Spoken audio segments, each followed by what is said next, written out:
Hello friends, welcome to study for JK SSB. दोस्तों, आप सभी के लिए एक बहुत ही खुशखबरी की बात है, बहुत ही अच्छी न्यूज़ है, गुड न्यूज़ है। और गुड न्यूज़ ये है कि जेके एसएसबी ने क्लास फोर्थ की जो वैकेंसी है वो रिलीज़ कर दी गई है और नोटिफिकेशन आउट हो चुका है आप सबके लिए। बहुत ही अच्छी बात है। तो मैं इसमें पूरा डिटेल में बताऊंगा कि क्या क्या उसमें नोटिफिकेशन में आया है, वैकेंसीज कितनी है, सिलेबस क्या होगा, एज लिमिट क्या होगी और कितनी क्वालिफिकेशन चाहिए आपको। तो देखिए, आप जैसे ही यहाँ पे देखोगे, ये सेक्शन है, यहाँ यहाँ पे देखो था, यहाँ पे भी लिखा हुआ है और यहाँ पे भी लिखा हुआ है एडवर्टीजमेंट में। तो ये वाली एडवर्टीज जो 2020 की है, आप इसको डाउनलोड करोगे। जैसे आप इस पर क्लिक करोगे तो आपकी एक पीडीएफ फाइल खुल जाएगी। तो वो पीडीएफ फाइल जो है आप उसको देख सकते हो। ठीक है, तो मैंने वैसे पीडीएफ जो है डाउनलोड कर रखी है, तो मैं सीधे वहीं से आपको दिखाता हूँ। तो देखिए, जैसे ये मैंने पीडीएफ खोली, हाँ, तो ये पीडीएफ जो है आपकी नोटिफिकेशन है। ठीक है, इसमें लिखा हुआ देखिए, the Jammu department of Jammu and Kashmir J&K service selection board www.jkssb.nic.in। तो आज की यहाँ पे डेट भी दी हुई है, देखिए 26 ऑफ जून 2020। तो इसमें सब्जेक्ट मेंशन किया हुआ है advertisement notification for district divisional union territory post for of class fourth in various department. तो वेरियस डिपार्टमेंट जो भी क्लास फोर्थ की जो वैकेंसी निकलनी थी उसके बारे में जो नोटिफिकेशन है, तो आप देख सकते हो इसमें बिल्कुल क्लियर लिखा हुआ है। ठीक है ना, ये सब लिखा हुआ है और रेफरेंस भी दिया हुआ है पूरा क्लियर कि कौन कौन से डिपार्टमेंट रेफर किया हुआ है। Journal administration department revised intent number भी दिया हुआ सारा कुछ। तो देखिए, अब पहले थोड़ा सा यहाँ देख लेते हैं कि डेट ऑफ आपको ऑनलाइन फॉर्म कब फिल करने हैं। 10 ऑफ जुलाई से, 10 जुलाई से ये फॉर्म फिल होना स्टार्ट होंगे। ऑनलाइन फॉर्म फिल होगा, ठीक है, 10 जुलाई से। अभी सिर्फ नोटिफिकेशन ही आई है और इसकी लास्ट डेट होगी, जो लास्ट डेट होगी वो होगी 25 और नेक्स्ट मंथ है जून जुलाई अगस्त। तो ठीक है, अगस्त 25 अगस्त को इसकी लास्ट डेट है, तो मिडनाइट तक, 12 रात के 12 बजे तक। तो फिर बाकी इसमें उन्होंने और बताया है, एनेक्सर ए में आप चेक कर सकते हो post category wise breakup of the post. ठीक है, इसमें बी में चेक कर सकते हो क्वालिफिकेशन क्या होगी और सी में चेक कर सकते हो सिलेबस क्या होगा। तो पहले हम बात कर लेते हैं इसकी थोड़ी सी कि पोस्ट के बारे में देख लेते हैं थोड़ा बहुत। ठीक है, तो इन्होंने बताया कि ये जो पोस्ट हैं वो कुछ पोस्ट जो हैं वो डिवीज़न डिस्ट्रिक्ट लेवल पे हैं, कुछ डिवीज़न लेवल पे हैं, कुछ ड्यूटी लेवल पे हैं। तो इसके बारे में बिल्कुल बताया इन्होंने, क्लियर बताया हुआ है।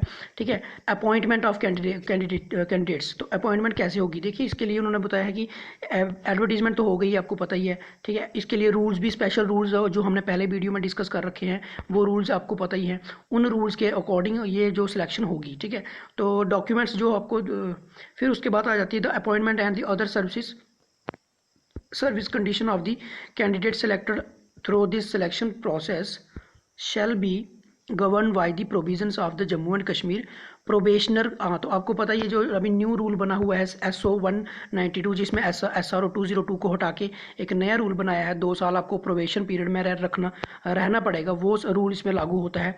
डोमिसाइल की बात करी हुई है कि आपको डोमिसाइल J&K का होना बहुत ज़रूरी है। तो ये भी अब प्रोसेस चल रहा है अभी, है ना।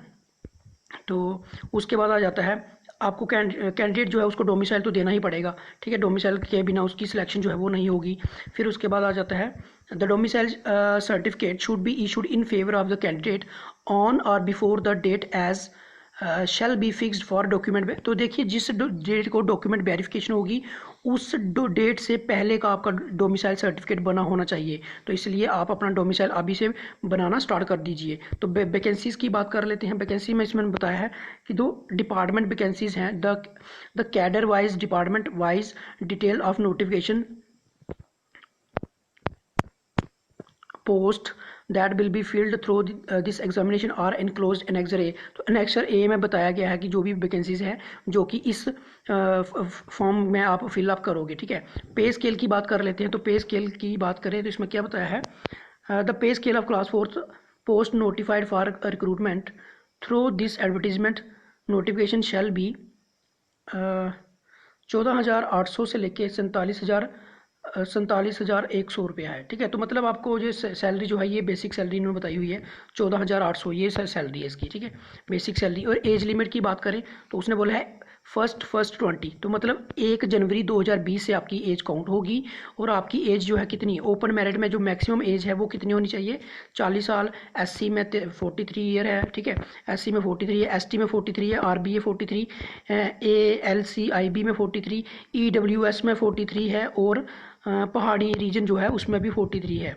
ठीक है, अदर सोशल कास्ट जो है इनमें 43 है, फिजिकली चैलेंज जो है उनके लिए 42 है, एक्स सर्विसमैन 48 है, और जो कंट्रेक्चुअल काम कर रहे हैं जहाँ डेली बेजर हैं उनके लिए इन्होंने लिखा तो यहाँ पे 40 है, प्लस यहाँ पे इन्होंने साथ में यहाँ नोटिफिकेशन में मेंशन कर दिया है कि उनके लिए 5 साल की रिलैक्सेशन है। किनके लिए? ये जो लोग डेली वेजर हैं जो कंट्रेक्चुअल बेस पे काम करते हैं। क्वालिफिकेशन आपको उन्होंने बोला है कि आपके पास मिनिमम क्वालिफिकेशन जो है टेंथ होनी चाहिए, मिनिमम क्वालिफिकेशन 10th होनी चाहिए, और मैक्सिमम 12th। मतलब अगर आप 12th से ऊपर हो तो आपकी क्वालिफिकेशन की कोई भी कंसिडरेशन नहीं की जाएगी, आप सिर्फ 12th तक ही आपको कंसिडर किया जाएगा। ओके, फिर इसके बाद बताया था candidate who are declared qualified by the board. अच्छा, तो इसमें ये लिखा है कि अगर आप क्वालिफाई हो जाते हो, आपका एग्जाम क्लियर हो जाता है, तो ये जो डेट दी हुई है बिफोर 25/8/2020 आपकी एजुकेशन जो है वो आपकी एजुकेशन जो है वो पूरी होनी चाहिए।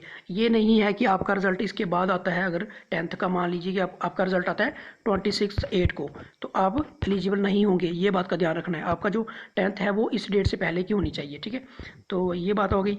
फिर उसके बाद इन्होंने यही बताया कि मतलब इस डेट से बाद के जो डॉक्यूमेंट होंगे वो एप्लीकेबल नहीं होंगे, इसलिए आप अपने जो भी डॉक्यूमेंट हैं इस 25 अगस्त से पहले की डेट से उनको बनवा लीजिए, चाहे वो रिजर्वेशन सर्टिफिकेट है, कोई भी सर्टिफिकेट है। ठीक है, वो सब हो जाएगा। रिजर्वेशन आपको पता है, ये सब इनको रिजर्वेशन मिली हुई है, आप खुद देख लेना इनको। पहाड़ी स्पीकिंग हो गया, SC हो गया, ST हो गया, EWS हो गया। ठीक है, और भी जो फिजिकली चैलेंज्ड बच्चे होते हैं उनको हो गया। A candidate seeking his her consideration under reservation category must ensure that she possess the requisite category। तो ये वही लिखा है कि अगर आपको किसी कैटेगरी में रिजर्वेशन चाहिए तो आपके पास वो सर्टिफिकेट होना चाहिए, और वो डेट इन्होंने दी हुई है उस डेट से पहले। ठीक है, ये सब आ गया इसके बारे में, बाकी कुछ काम का नहीं है। अच्छा, मेरिट कम प्रेफरेंस होगा इसमें। देखिए, इसमें मेरिट कम प्रेफरेंस की बात की गई है। ओवरऑल मेरिट बनेगा एक। ठीक है, मेरिट बनेगा आपके जो भी मार्क्स आप लेते हो उसमें प्लस एडिशनल पॉइंट होंगे, कुछ एडिशनल पॉइंट होंगे। ठीक है, फिर आपको ओवरऑल मेरिट उसमें बन जाएगा, और उसके हिसाब से आपको जो है प्रेफरेंस है जो है मिल जाएगी। आपकी कैडर की प्रेफरेंस या डिपार्टमेंट में जो एलोकेशन ऑफ द डिपार्टमेंट जो है उसके बेसिस पे मिलेगा। मतलब आपका रिटर्न डिफाइन करेगा कि आपको कौन सी पोस्ट मिलती है। ठीक है, फिर the candidate shall be called to indicate their preference for the cadre as well department either in the online. तो जब आप ऑनलाइन फॉर्म भरोगे तब आपसे इन्होंने एक प्रेफरेंस और ले लेनी है। एप्लीकेशन फॉर्म में क्या ले लेना है? एक प्रेफरेंस ले लेंगे, प्रेफरेंस फॉर द कैडर। ठीक है, तो आप उसके हिसाब से जो है आपका जो रिटर्न होगा उसके हिसाब से आपको मिल जाएगा आपका डिपार्टमेंट। ठीक है, बोथ। अच्छा, फिर उसके बाद आ गया है allocation of cadre department once notified. हाँ, तो जब आपने एक बार इसको कर दिया तो वो फाइनल होगा। ठीक है, वो फाइनल होगा। आपने जो भी जिस डिपार्टमेंट को प्रेफरेंस दे दी, एक बार जिस कैडर को प्रेफरेंस दे दी वही रहेगा। ठीक है, ये भी हो गया। अब फीस की बात करते हैं कि कितनी फीस होगी। देखिए, फीस की बात करते हैं तो यहाँ पे फीस 350 रुपये है। 350 रुपीज़ फीस आपको फॉर्म के लिए भरनी होगी। आप इसको ऑनलाइन भर सकते हो, नेट बैंकिंग के थ्रू, मास्टर कार्ड के थ्रू। ठीक है, आपको पता ही है ये सब ऑनलाइन तरीके जो है इनके थ्रू आप इसको फिलअप कर सकते हो। फिर उसके बाद क्या लिखा हुआ है?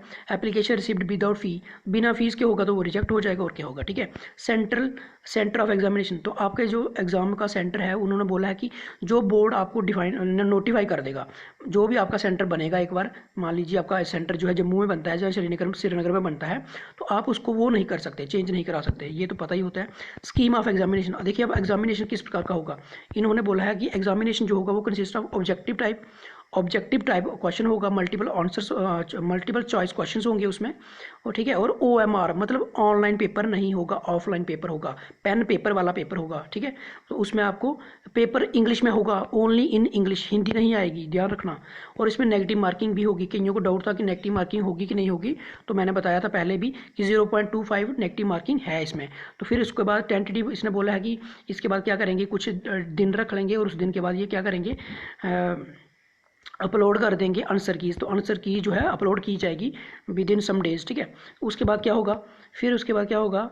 The service selection board as far as possible hold single scheme. तो इनका यही मानना है कि ये एक सिंगल एग्जामिनेशन लेंगे सबके लिए। ठीक है, इनका यही मानना है कि एक ही पेपर होगा, सारे जितनी भी पोस्ट है सभी के लिए, मतलब क्लास 4th की जितनी भी पोस्ट है सभी के लिए एक पेपर होगा, और एक ही पेपर में ये क्या कर लेंगे, इसको पेपर को कंडक्ट करा लेंगे और उसके बाद सिलेक्शन प्रोसीजर जो है उसी के हिसाब से चलेगा। लेकिन इन्होंने बोला कि अगर हाँ अगर अगर इन्होंने ये भी मेंशन किया हुआ है कि अगर पॉसिबल नहीं हुआ कि एक शिफ्ट में पेपर नहीं करा पाए तो फिर क्या करेंगे, नॉर्मलाइजेशन करेंगे। ठीक है, नॉर्मलाइजेशन बहुत ही अच्छा कंसेप्ट है। इसमें क्या होता है कि मान लीजिए एक बच्चे का पेपर होता है संडे को, पहले संडे, और दूसरे का दूसरे संडे को होता है। तो इस पेपर जो पहला पेपर है ये ईजी आता है और दूसरा पेपर टफ आता है। तो जो टफ वाला है उसको कुछ एडिशनल मार्क्स मिल जाएंगे। ये होता है नॉर्मलाइजेशन में। ठीक है, तो there will be no provision for revaluation, revaluation नहीं होगा। बाकी अब सिलेबस की बात कर लेते हैं, देखते हैं सिलेबस कहाँ पे है। ठीक है अच्छा, तो बाकी ये पता ही आपको कि जब आप पेपर देने जाओगे तो कुछ आईडी कार्ड लेके जाओगे। ठीक है, डॉक्यूमेंट वेरिफिकेशन के बारे में लिखा है कि आपको ओरिजिनल डॉक्यूमेंट्स लेके जाने हैं, साथ में सेल्फ अटेस्टेड कॉपीज़ लेके जानी है जब आपका सिलेक्शन हो जाएगी। ठीक है, कौन कौन से सर्टिफिकेट लेके जाने हैं, डोमिसाइल हो गया, ठीक है, कैटेगरी सर्टिफिकेट हो गया, मैट्रिकुलेशन जो आपकी क्वालिफिकेशन है उसके, ठीक है, मैट्रिक का डिप्लोमा हो गया, डेट ऑफ बर्थ वेरिफिकेशन के लिए, और भी जो भी डॉक्यूमेंट्स होते हैं आपको पता ही है। ठीक है, तो ये तो हम बाद में बात डिस्कस कर सकते हैं। फिर उसके साथ कुछ फोटोग्राफ्स हैं आपको, फिर वोटर आईडी कार्ड हो गया, जहाँ आधार कार्ड हो गया, कोई एक आइडेंटिटी कार्ड लेके जाना है। ठीक है, अच्छा, अगर आप ये डॉक्यूमेंट्स नहीं दे पाते हो तो फिर आप रिजेक्ट हो जाओगे, यही लिखा हुआ है। अच्छा नेक्स्ट,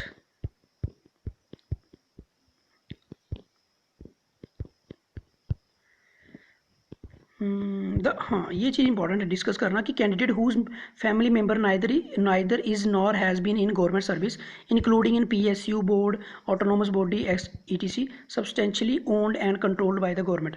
अगर आपके घर में कोई जॉब नहीं करता है, गवर्नमेंट जॉब नहीं करता है, तो बिड्डो शिड्डो हो गया, या इनके लिए 5-5 मार्क्स एडिशनल आपको पता ही है। ठीक है ना, तो कैंडिडेट फिर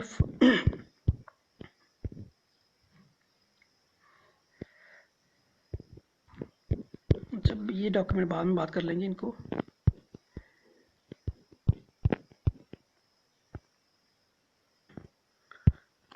हाँ, तो आपको ऑनलाइन फॉर्म कैसे अप्लाई करना है ये बता देता हूँ। देखिए यहाँ पे पोर्टल है हमारा, पोर्टल दिया होना, JKSSB का एक पोर्टल है, उसका ये साइट है ssbjk.org। ठीक है, तो यहाँ पे जाओगे आप, यहाँ पे अपनी ID बनाओगे। ठीक है, आपकी प्रोफाइल सेट हो जाएगी यहाँ पे। फिर आप उसको क्या करोगे, वहाँ पे अपनी प्रोफाइल को एडिट करके जो भी इसमें वैल्यूएबल डाटा है वो आप फिलअप करोगे, और उसके बाद एक आईडी आपका पासवर्ड बन जाएगा। ठीक है, और उसके बाद आप वहाँ से पोर्टल को यूज़ कर सकते हो और वहाँ पे अप्लाई कर पाओगे। ठीक है, ये हो गया। हाँ, तो ध्यान से इस चीज़ को फिलअप करना है। ठीक है, ये चीज़ तो चलो कोई बात नहीं, हो जाएगा। अच्छा जी, और उसके बाद फ़ोटो वगैरह अपलोड करना